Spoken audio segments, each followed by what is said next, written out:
Hey y'all, hey, welcome. It is Monday. I'm late getting the video out because Monday.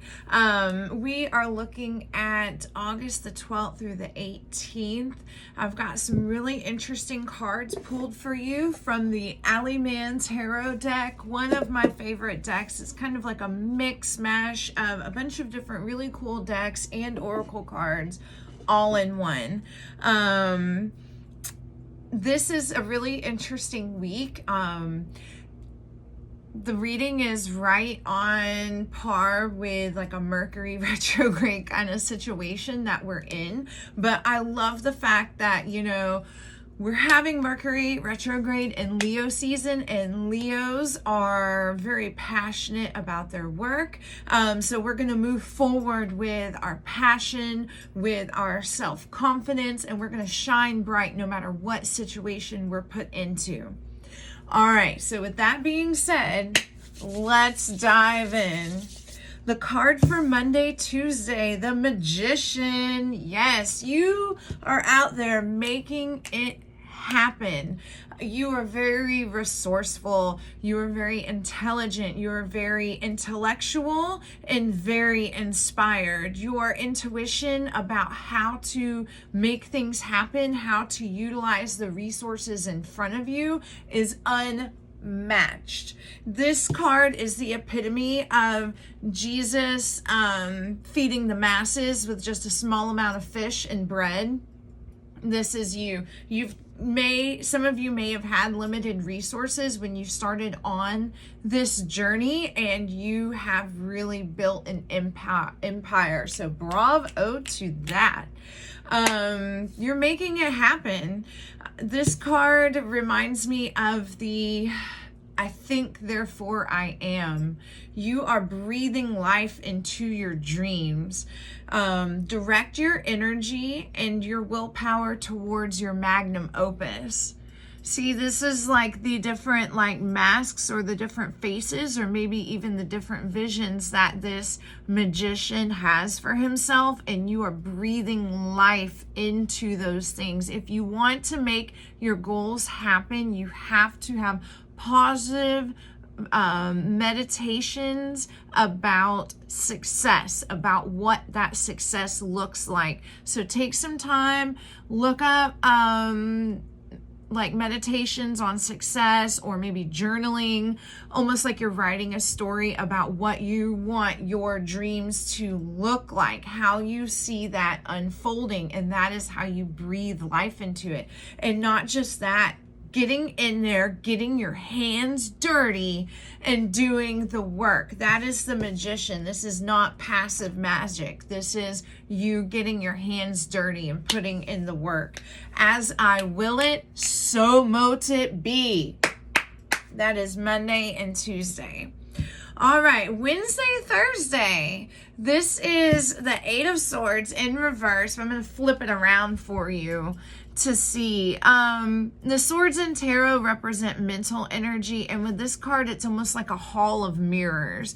Very disorienting. It is a lot of self-reflections of the way we perceive the world, the way we perceive situations, or perceive how other people think of us. A lot of self-judgment, but just like a hall of mirrors at an circus, these are very, very warped visions of ourselves. So this is one of the cards I do love to be in reverse, because it's showing us that through the cunning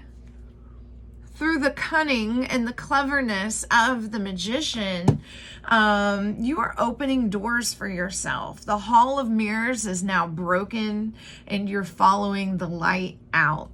This is so powerful. I had to write this stuff down because, okay, you are following the light out. You see your problems for what they are, not that warped, distorted mirror, but you're actually seeing them for what they are, where they are, and you're navigating your own way out. You're seeing your problems for what they are, and your fears will not seem as daunting. You are becoming your own savior. So working your way through the mental maze that we've kind of created for ourselves by our own violation, by our own two hands. Yes, Spirit is with us, Spirit is guiding us, but we are the ones that are manifesting, taking the 5D spirituality, energy, knowledge, wisdom, and bringing it down into the 3D and manipulating it in a positive way, like manipulating clay and making it, molding it into what you want.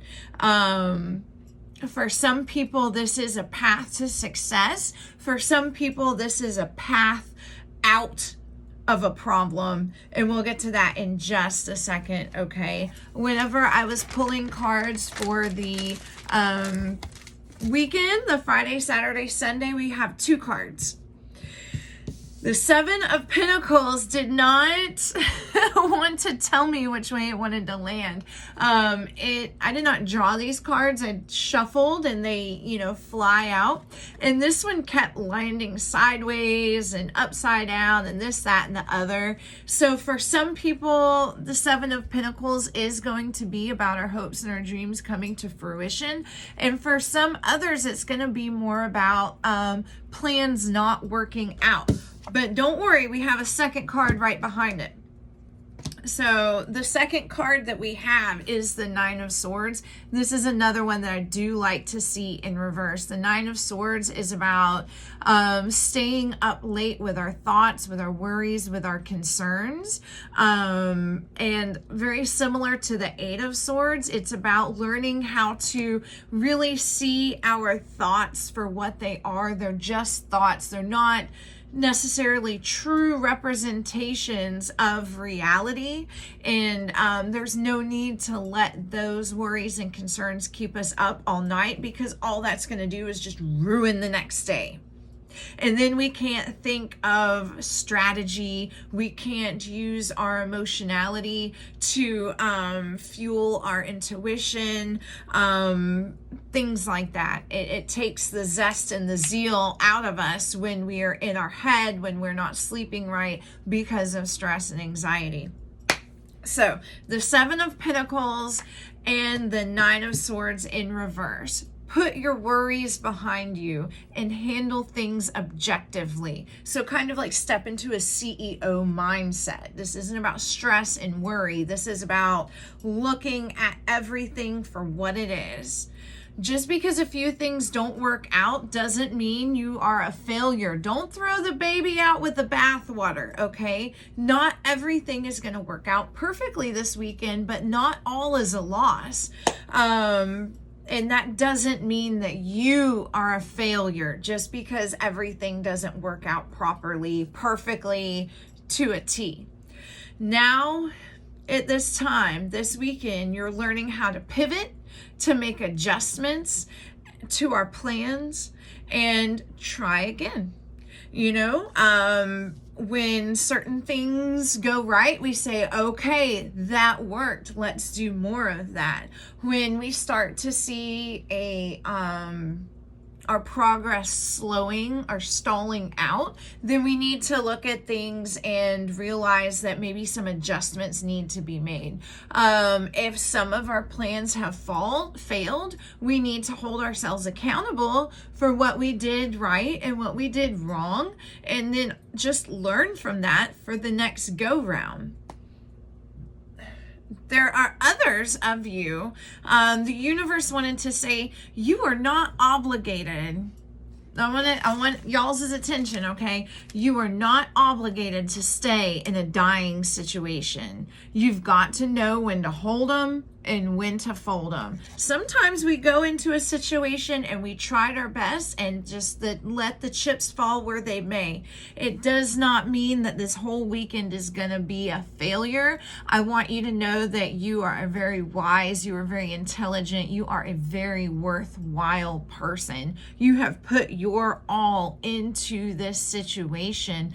You are not obligated to stay in a dying situation. If you can look at this and say that you put your all into this, then you can walk away knowing that it wasn't you who wasn't successful, it was just the situation.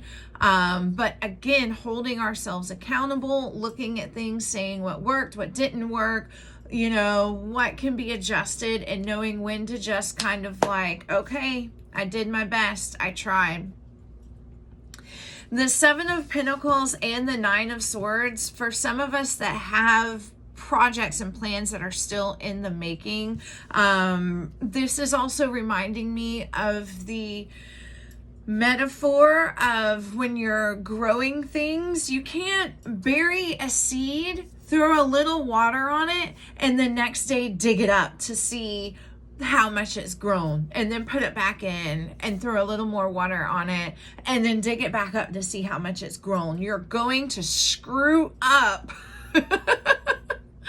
you're going to screw up your own progress by stressing out too much about it. You've got to just put your best into a situation and let it be. Let it grow, let it flower. Pivot, make adjustments as necessary, and then, you know, there's some situations, there's some of these plans and projects that we've put energy into that are growing, that are glowing, that are thriving and surviving, and there are other things that are just not working out, and we have to know when to stop putting energy on dying situations so we can harness our energy for our true magnum opus, for our true life's purpose. Some people have been wandering around in this hall of mirrors, putting energy into things and onto things that just do not exist. And now is the time to really, this weekend is a time to really take a look at, you know, the things that truly matter to us, where we're putting our energy, and not calling ourselves a failure. You tried, you did it, you put yourself out there, so quit worrying. I do want to say that neither of these cards are a major arcana. So for you this week, it's more about not everything has to be perfect. It's about you just putting your, you know, one foot in front of the other and getting out there and trying. Progress, not perfection. All right, guys, this video is running a little bit longer than what I'd like. I do want to say good news. I've got my 50 subscribers now, so I can start going live. I will let you guys know when the next one's gonna be. I am so stoked for that. So thank you, thank you, thank you. Thank you to everyone. Do me a favor, like, subscribe, share, pass the good news along to everyone, so that way they can enjoy these wonderful tarot forecasts as well. I love you all. Have a blessed week. See you next time. Bye.